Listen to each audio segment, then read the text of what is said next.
నా పేరు గొర్ల రమేష్. మాది గొల్లగూడెం. నేను ఏటా మిర్చి ఒక 5-6 ఎకరాలు వేసేటోడిని. కళ్ళంలో ఎప్పుడైనా కాయలు పోయేటివి. ఇంతకుముందు మా తోటి రైతులు సీసీ కెమెరా పెట్టడం వల్ల నేను కూడా పెట్టాను.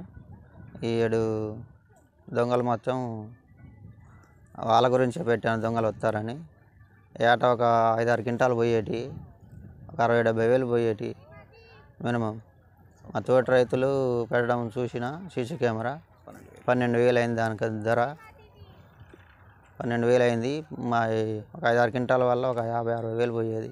దానివల్ల మేము సేవ్ అయినాం కొంచెం. అది పెట్టడం వల్ల దొంగలు వచ్చినా కానీ బజార్ మోగుతూ ఉంటుంది. మేము సెల్లులో చూసుకుంటానికి మంచిగా ఉంది, అవకాశం ఉంది.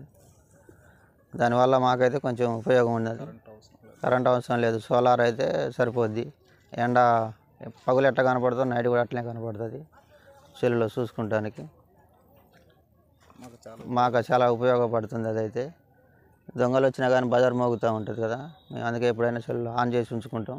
బజార్ మోగుతూ ఉంటుంది, చూసుకుంటాం. దానివల్ల పక్క రైతులు కూడా పెట్టుకోవాలని కోరుకుంటాను.